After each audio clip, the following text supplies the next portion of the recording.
It's been an unusually quiet week in Kabul, where bombs and bullets have been the mainstay for years. But the Afghan Taliban says the agreement signed in Doha marks the beginning of real change. I think the neighbor people of Afghanistan and also world community want to see Afghanistan stable.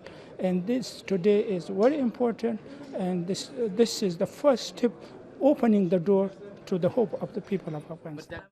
Last year, more than 3,400 civilians were killed in the country. The Taliban were responsible for almost half of those deaths.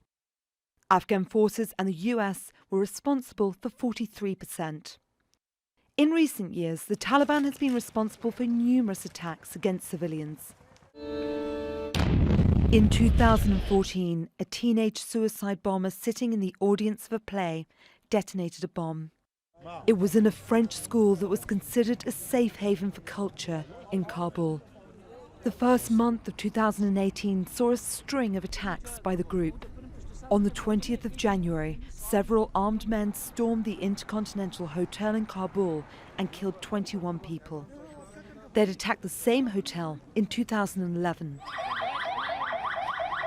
A week later, an ambulance packed with explosives was detonated in a shopping centre in Kabul. Dozens were killed. In September last year, President Donald Trump called off talks with the Taliban after it admitted responsibility for an attack in Kabul that killed dozens of people. We have had statements coming in from Kabul government and also the United States of America that we cannot trust the Taliban because there are so many groups. There are like 22 groups. Yet the Taliban were like, no, we are one group.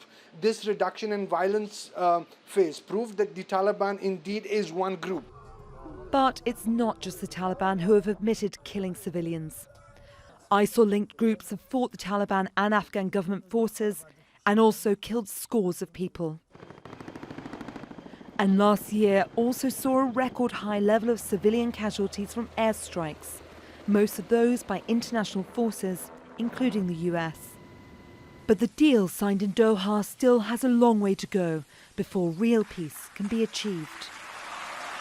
A crucial next step will be if the Taliban can reach an agreement with the Afghan government, who it has been locked in a brutal conflict with for almost 2 decades. Burdon-Manley, Al Jazeera.